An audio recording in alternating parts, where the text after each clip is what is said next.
And more news about the evidence that supports the claims of Tara Reade, who has accused Joe Biden of sexual assault.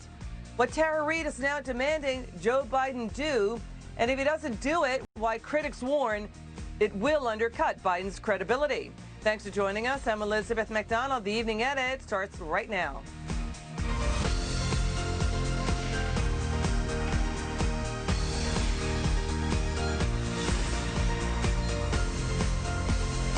Hey, Liz. Good to see you. Okay, this story is now gaining ground. It has major implications for the 2020 race.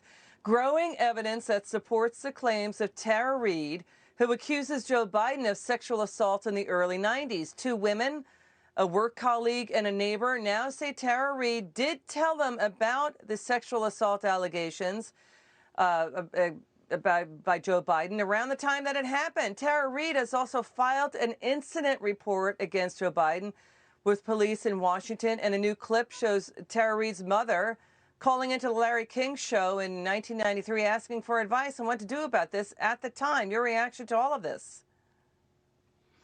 The hypocrisy by the mainstream media and Democrats is stunning because there are two very different standards at play. If you're a Republican, no matter if there's no corroborating evidence against you, you'll be treated as guilty, your name dragged through the mud, and they'll never stop talking about it for 24 hours, even if they never prove it. If you're a Democrat, not only if you have a credible allegation against you, not only will you be treated as innocent, they'll act as if the allegation doesn't exist. And that's what's the stunning thing. The Sunday shows there were zero mentions of this new credible evidence. Because remember, in the case of Brett Kavanaugh, there was never even evidence that he had ever even met Christine Blasey Ford. On its face, Joe Biden, Tara Reade worked for him. And now you have five people that have come forward to say that she had the same story at the time. On its face, it is credible and more credible than ever was a case against Brett Kavanaugh.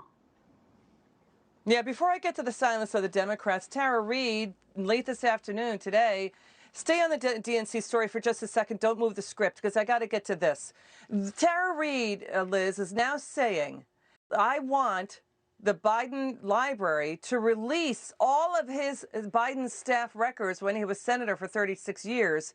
Tara Reade is saying it will show her complaint against Biden, the reason why she left and stopped working for him, and potentially also will show other potential complaints against Joe Biden. That's what Tara Reade is now saying. Your reaction to that breaking story?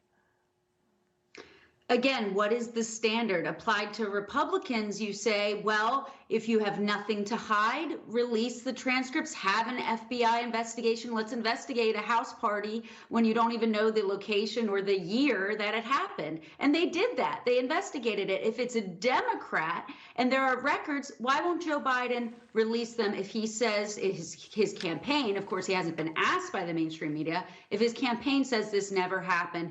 The public deserves to weigh these allegations. People deserve to be treated as innocent until proven guilty. But the real problem here is the media is not even asking the question and presenting the public with the facts. Yeah, the silence of the Democrats. Nancy Pelosi not saying anything. Jerry Nadler, Adam Schiff, Chuck Schumer staying silent about these allegations. The Democrat National Committee Chair Tom Perez is also staying silent. He said, Tom Perez, in December 2017, that any candidate or elected official who was engaged in sexual misconduct should step aside. Let's listen to what Tara Reade, watch what Tara Reade is saying in an interview with Fox News. Quote, I'd like my history with Biden to be examined in a dignified way that's not slanted by political bias or sensationalized. I'd like a deeper conversation about the fact that sexual harassment and sexual assault do not have a political party.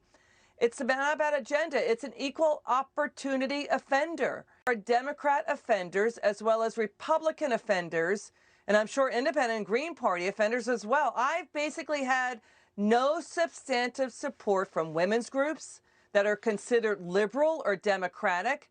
I've had no support from any Democrat candidate.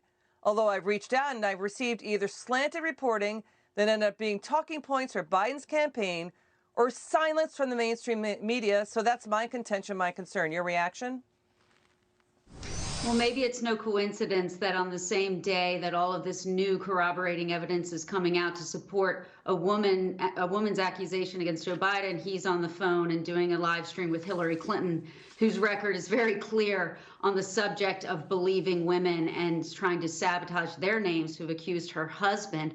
I also want to remind your viewers, remember what Senator Mazie Hirono said during the Brett Kavanaugh affair. She said, it's time for men to shut up. Well, now all the Democrats are shutting up, aren't they? And they're completely silent about what, on its face, has a lot more credibility than any of the allegations against Brett Kavanaugh, which were absurd on their face. Also, the women who were talked about as being Biden's choice for vice president. Listen to Kamala Harris saying I think she said this last year. Team, check me on this. Kamala Harris did say last year she does believe Biden's accusers. Watch Kamala Harris on Joe Biden. Listen. I believe them, and I respect them being able to tell their story and having the courage to do it. Do you believe that the vice president should enter this race? Oh, he's going to have to make that decision for himself. I wouldn't tell him what to do. What do you think of that, Liz? Your final word? Well, now that it's clear that Biden is the presumptive nominee, it'll be interesting to see if Kamala Harris still holds that position with this allegation, because proximity to power certainly seems like that plays a lot more than to getting to the bottom of the truth of the matter for Democrats. And that's why they refused to call out this allegation, because it's only about power and politics. It's not about getting to the truth. Yeah. And by the way, at that time in the early 90s, Joe Biden was chair of the powerful Senate Judiciary Committee. Remember, this was the early 90s was the days of Oregon Senator Bob Packwood, who quit before he was kicked out of the Senate for sexually harassing and assaulting women. I know this because I covered Washington at that time in the early 90s. Liz Harrington, thank you so much for your time. Come back soon. Good to see you. Next, more on the mystery about the whereabouts